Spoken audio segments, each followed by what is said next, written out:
đăng ký kênh để nhanh chóng nhận được thông báo về video mới nhất và nhanh nhất. Điều hấp dẫn nhất của các bộ phim truyền hình cổ trang là các bộ trang phục lộng lẫy xinh đẹp. Một bộ trang phục đẹp chắc chắn sẽ ghi thêm điểm cho bộ phim. Trang phục cổ trang đẹp cũng giúp cho các diễn viên dễ gây được ấn tượng và được nhớ đến lâu hơn. Vài ngày trước, Weibo đã mở cuộc bình chọn trang phục cổ trang đẹp trong phim. Các nam thần và nữ thần cổ trang được chọn sau đây. Đông Cung của Bành Tiểu Nhiễm và Lưu Ly của Viên Băng Nghiên đều có tên trong bảng xếp hạng, nhưng Trần Tình Lệnh của Tiêu Chiến lại không phải là nhà vô địch trong bảng xếp hạng này. Hãy cùng thế giới showbiz điểm qua 10 nhân vật cổ trang có trang phục đẹp nhất được cư dân mạng Trung Quốc bầu chọn ra gồm những ai nào.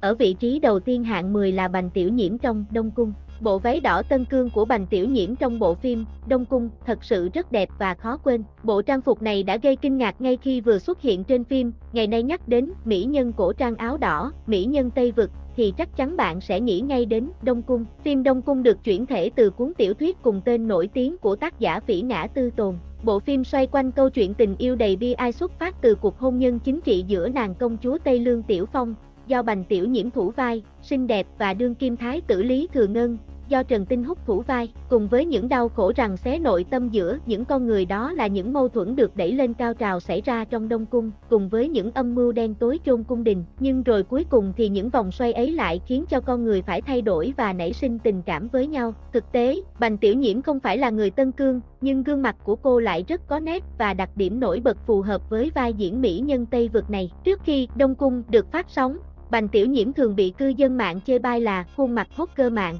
nhưng sau khi Đông Cung được phát sóng thì ai cũng mê mẩn gương mặt của cô và xem cô trở thành hình tượng nữ thần phim cổ trang kinh điển. Vị trí tiếp theo, vị trí thứ 9 là Triệu Lộ Tư trong Trần Thiên Thiên trong lời đồn. Phong cách trang phục của Triệu Lộ Tư trong Trần Thiên Thiên trong lời đồn cũng được cư dân mạng bình chọn vào bảng xếp hạng này. Trong bộ phim này cô ấy cũng mặc đồ đỏ, xinh đẹp, ngổ ngáo và gây được ấn tượng mạnh, bởi vì đây là một bộ phim thần tượng ngọt ngào, nên trang phục trong phim không quá thanh lịch, nhưng nó vẫn rất đẹp. Trần Thiên Thiên trong lời đồn là bộ phim thuộc thể loại xuyên không, kể về nhà biên kịch Tiểu Thiên, Triệu Lộ Tư, mắc kẹt trong thế giới cổ đại với địa vị công chúa cá tính, ngang ngược. Nàng vướng vào chuyện tình với Hàn Thước, Đinh Vũ Hề đóng hoàng tử vẻ ngoài nhu nhược, yếu ớt. Cô vốn dĩ là một công chúa của Đông Lương quốc, cô cùng Hàn Thước một vị hoàng tử văn thao võ lược, tuyệt thế vô song của Bắc Hạ. Cả hai bắt nhau với nhau để hóa giải xung đột của hai thành, trở thành trợ thủ của nhau để viết nên câu chuyện tình lãng mạn, hài hước và đầy cảm xúc cho người xem. Bộ phim Trần Thiên Thiên trong lời đồn đã giúp đưa tên tuổi Triệu Lộ Tư tiến vào hàng ngũ sao lưu lượng. Cô ấy đã đóng rất nhiều bộ phim truyền hình ngọt ngào, và các vai diễn cô nàng ngọt ngào của cô ấy cũng được khán giả yêu thích. Triệu Lộ Tư cũng đã trả lời phỏng vấn trước đó là cô ấy khi thể hiện những vai diễn cô gái ngọt ngào trong phim các bộ phim thần tượng không hề khó chút nào. Cô ấy đã quen với những vai diễn này rồi. Người tiếp theo trong bảng xếp hạng này ở vị trí thứ 8 là Cúc Tịnh Y trong Như Ý Phương Phi. Không ngờ, trang phục của Cúc Tịnh Y trong Như Ý Phương Phi cũng có tên trong bảng xếp hạng này. Diện mạo của cô ấy trong bộ phim quả thật rất xinh đẹp, thông minh, ngọt ngào và mang đầy khí chất thần tiên, trông còn đẹp hơn cả lần xuất hiện trong Vân Tịch Truyện. Có thể nói nhan sắc của Cúc Tịnh Y ngày càng thăng hoa và xinh đẹp hơn. Tuy nhiên, một số cư dân mạng cho rằng cách trang điểm của Cúc Tịnh Y không hề thay đổi, sau một thời gian dài sẽ trông không có gì mới lạ và không gây được hứng thú với người xem. Như Ý Phương Phi kể về thiếu nữ Phó Dung. Cúc Tịnh Y sinh ra trong gia đình thế gia kim hoàng, thông minh hiếu học, bởi vì thấy hôn nhân bất hạnh của tỷ tỷ mà lập lời thề bản thân tự lập tự cường, tuyệt đối không qua loa đại khái, nhất định phải nắm bắt vận mệnh của mình. Nàng đào hôn chạy tới kinh thành, lúc dạo chơi ngẫu nhiên gặp được Túc Vương Từ Tấn, Chương Chiết Hạng, tâm cao khí ngạo. Hai người cùng trải qua sinh tử, điều tra ra chân tướng của vụ án giết người Kim Khí, bắt được thành vương Từ Mậu bí mật chế tạo vũ khí, tìm ra hung thủ độc hại Đoan Phi. Phó Dung bằng học thức hơn người cùng nhân phẩm lương thiện mà giành được sự yêu mến của Từ Tấn. Từ Tấn trong nhiều lúc nguy hiểm cũng ra tay cứu Phó Dung. Cúc Tịnh Y bây giờ có thể xem là diễn viên chuyên đóng phim cổ trang, ngoài các bộ phim truyền hình Như Ý Phương Phi, Thư Sinh Xinh Đẹp, Tân Bạch Nương Tử Truyền Kỳ. Hiện tại cô còn bộ phim Mộ Nam Chi đang chờ phát sóng. Đây được xem là bộ phim đầu tiên Cúc Tịnh Y mặc trang phục cung đình, và phong cách trang điểm cũng lộng lẫy cầu kỳ hơn các bộ phim trước đây. Thật chờ mong bộ phim mau lên sóng.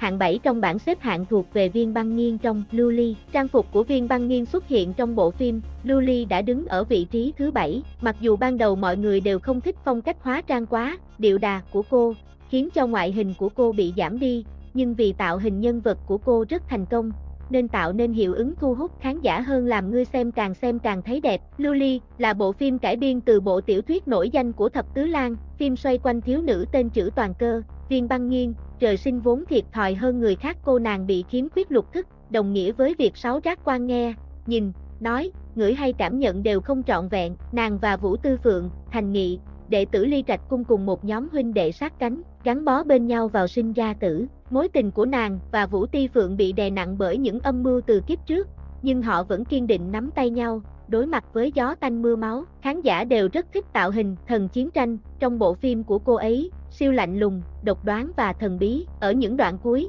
tạo hình của cô đã thay đổi, kiểu tóc trùm hai bên thành tóc búi cao đầy khí chất thần tiên, thêm vào đó là các vai diễn của chính kiếp trước đây, phải nói tạo hình nào cũng siêu đẹp cả.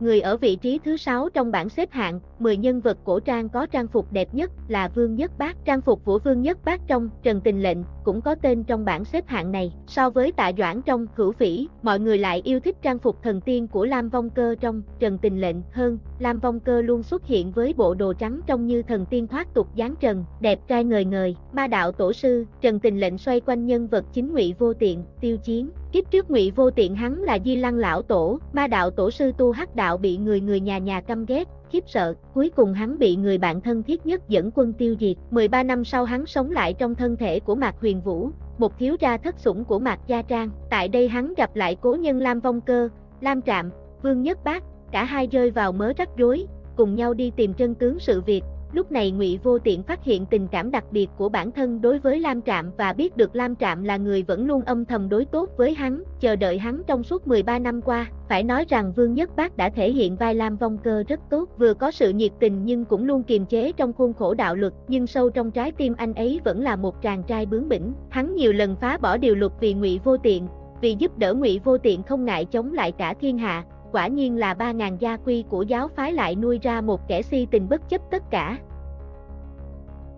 Tạo hình trang phục của Dương Tử trong Hương Mật Tựa Khói Xương đứng ở vị trí thứ 5. Trong bộ phim, cô ấy không chỉ là một vị thần bất tử mà còn rất có khí chất thần tiên. Phong cách trang phục đơn giản nhưng lại đẹp mắt. Nguyên nhân chính có thể nói là do một phần diễn xuất của Dương Tử cũng rất tốt, nên người xem khi nhìn vào cũng sẽ thấy thích nhân vật đó hơn. Hương Mật Tựa Khói Xương là một dự án chuyển thể từ tác phẩm cùng tên của tác giả Điện Tuyến. Vốn là con gái của Hoa Thần nhưng chịu phải kiếp nạn từ nhỏ, Cẩm Mịch, Dương Tử bị Hoa Thần dùng thuốc tuyệt tình khiến cô trải qua quãng thời gian 4.000 năm trong sự cô đơn và ngưỡng tưởng không bao giờ có thể gặp được một thiên duyên tiền định của mình. Sau khi tu luyện trở thành tiên nữ, Cẩm Mịch vẫn là một tiên tử trong sáng, thiên chân với vẻ ngoài có mê lực thần kỳ khiến cả Dạ Thần Nhuận Ngọc, La Vân Hy và Hỏa Thần Húc Phượng, Đặng Luân đều say đắm. Tuy nhiên người đưa Cẩm Mịch đi từ vị ngọt đến vị đắng của tình yêu lại là Hỏa Thần Húc Phượng. Câu chuyện tình của hai người trải qua những khó khăn, trầm loạn của hoa giới, nhưng cho đến khi mọi thứ đã muộn thì Cẩm Mịch mới phát hiện ra tình cảm của mình.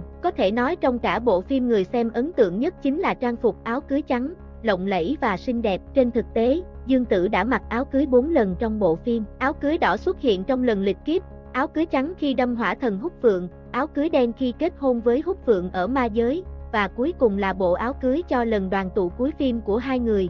Mỗi bộ đều rất đẹp.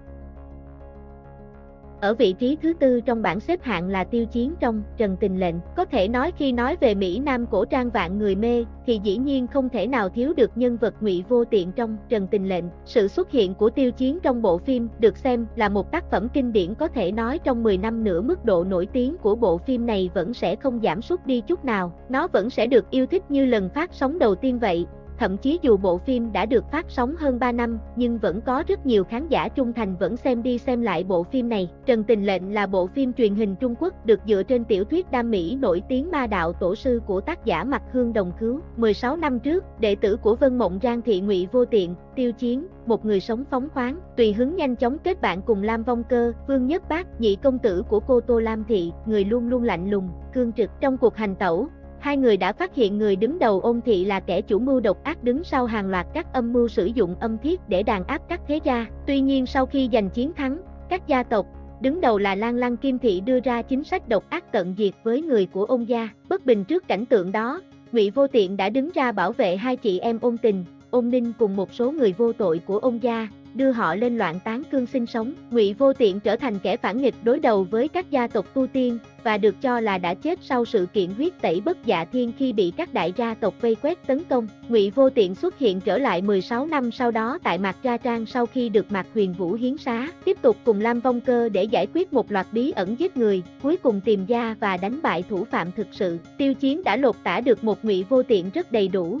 vừa nghịch ngợm vừa dễ thương nhưng cũng rất nghĩa khí. Khi xem bộ phim này thật sự có rất ít người có thể cưỡng lại được vẻ đẹp trai quyến rũ của nhân vật Ngụy Vô Tiện. Vấn đề là dáng vẻ của Tiêu Chiến trong trang phục cổ trang, làm sao một người lại có thể đẹp trai được đến như vậy cơ chứ?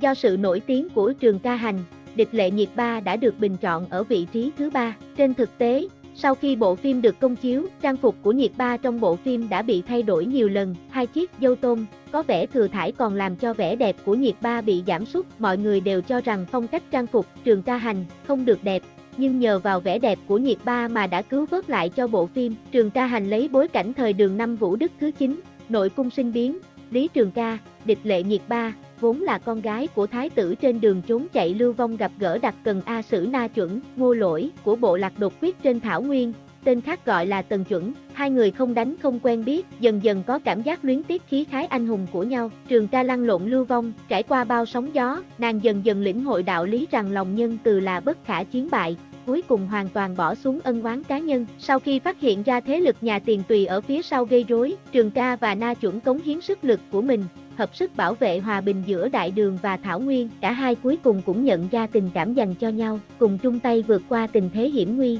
Thực chất, những bộ trang phục trong phim này đều là nguyên bản gốc của nhân vật nữ chính trong truyện tranh. Nhân vật nữ chính trong truyện có 2 cộng dâu tôm, càng làm nổi bật khí chất hào hiệp của nhân vật hơn. Một số khán giả dễ tính hơn nhận xét rằng thật ra tạo hình 2 cộng dâu tôm đó cũng không quá xấu. Nhưng ngoài vấn đề đó ra thì phải nói rằng tạo hình của Nhiệt Ba trong các trang phục của Tây Vực trông cũng rất đẹp. Trang phục của Cung Tuấn trong Sơn Hà Lệnh đã đứng ở vị trí thứ 2. Thật ra, ban đầu ai cũng không thích phong cách ăn mặc lòe loẹt, sặc sỡ của Sơn Hà Lệnh, nhưng nhân vật này thật sự rất thu hút, càng xem bạn sẽ càng thấy đẹp trai và những bộ trang phục sặc sỡ này cũng rất hợp với nhân vật Ôn Khách Hành trong bộ phim. Sơn Hà Lệnh được chuyển thể từ tiểu thuyết Ăn Khách, Thiên Nhai Khách của Thiết. Bộ phim là câu chuyện tình cảm của Chu Tử Thư, Chương Chiết Hạng, thủ lĩnh Thiên Song đứng trên vạn người chỉ dưới một người, và Ôn Khách Hành, Cung Tuấn, kẻ đứng đầu của quỷ cốc ghê giận. Cả hai sẽ trải qua quá trình làm phiền, chọc khuấy lẫn nhau, sau đó là song hành trong những trận chiến để có được cuộc sống hạnh phúc. Có thể nói trang phục của Cung Tuấn trong phim này có rất nhiều màu sắc trắng, xanh lá cây, xanh lam và tím, nhưng đa số người xem cho biết họ thích nhất là tạo hình trang phục màu đỏ của quỷ cốc, một ác quỷ quyến rũ độc đoán và cũng rất đẹp trai. Bộ phim Sơn Hà Lệnh đã chuyển mình ngạo mục từ một bộ phim đam mỹ không mấy được mong trở thành một bộ phim nổi đình đám với điểm đu băng 8.6, đồng thời cũng giúp đưa tên tuổi của hai diễn viên chính trở nên đại bạo, được nhiều người yêu thích hơn. Thật bất ngờ, quán quân của bảng xếp hạng 10 nhân vật cổ trang có trang phục đẹp nhất sẽ là Cao Vĩ Quang trong bộ phim Tam Sinh Tam Thế Trẫm Thượng Thư. Trong bộ phim, trang phục màu tím và mái tóc trắng của đế quân thực sự rất kinh điển, khiến Cao Vĩ Quang được công nhận là người đàn ông mặc trang phục tím đẹp nhất và người đẹp tóc trắng. Phim Tam Sinh Tam Thế Trẫm Thượng Thư là một bộ phim truyền hình Trung Quốc dựa trên cuốn tiểu thuyết cùng tên của Đường Thất Công Tử. Câu chuyện tình yêu giữa hồ ly đỏ chín đuôi duy nhất của Bát Hoang Lục Hợp, tiểu điện hạ của Thanh Khâu, Bạch Phượng Cửu, Địch Lệ Nhiệt Ba và Đông Hoa Đế Quân, Cao Vĩ Quang, vị tôn thần được người người kính trọng. Hai con người, hai tính cách trái ngược nhau, hai cách yêu cũng khác biệt, yêu nhau nhưng ngây ngốc không nhận ra tấm chân tình của đối phương, yêu nhau nhưng bị thiên mệnh phán cả đời vô duyên. Vậy thì đã sao? Chỉ có họ mới sinh ra để dành cho nhau, để bù đắp những thiếu sót của đối phương, và chỉ có sự khẳng khái của Đông Hoa, sự cố chấp của Phượng Cửu mới dám chống lại thiên mệnh, bảo vệ tình yêu của hai người. Đến cuối cùng thì hạnh phúc cũng đã đến với hai người, đời đời kiếp kiếp bên nhau cùng với kết tinh tình yêu, Bạch Cổn Cổn. Nhiều người nhận ra rằng mái tóc hoa dâm ban đầu của Cao Vĩ Quang trong Tam Sinh Tam Thế Thập Lý Đào Hoa đã bị loại bỏ, nhưng về sau anh ấy đã trở nên đẹp trai hơn với mái tóc trắng, và nó cũng trở thành thương hiệu được yêu thích của anh ấy trong bộ phim Thập Lý Đào Hoa. So với vai phụ trong Thập Lý Đào Hoa, thì trong Trẫm Thượng Thư, các kiểu trang phục tím có vẻ đa dạng hơn, sắc độ và kiểu dáng cũng khác nhau. mỗi một bộ đều mang đậm khí chất thần tiên và siêu đẹp trai. Bạn thấy sao về bảng xếp hạng 10 nhân vật cổ trang có trang phục đẹp nhất này do Weibo bình chọn? Có nhân vật nào bạn yêu thích xuất hiện trong đây không? Hay bạn có muốn đề xuất thêm ai nữa không? Hoan nghênh sự góp ý của bạn cho bảng xếp hạng 10 nhân vật cổ trang có trang phục đẹp nhất cho mọi người cùng biết nào.